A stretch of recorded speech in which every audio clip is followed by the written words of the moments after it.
How to cancel transaction on Steam. First, go to Steam website and log into your account with email and password.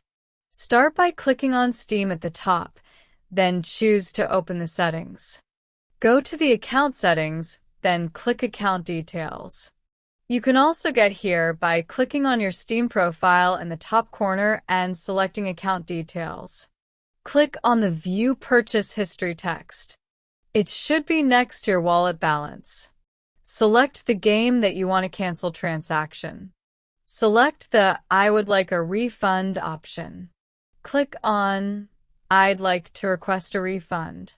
Here it will tell you what game you're trying to cancel the transaction and how much the refund will be. Expand the reason box and give your reason for canceled transaction of the game. The best reason is usually the It's Not Fun option, but you can select the option that applies to your circumstance. Add more info in the notes box. Click the Submit Request button at the bottom. That's it.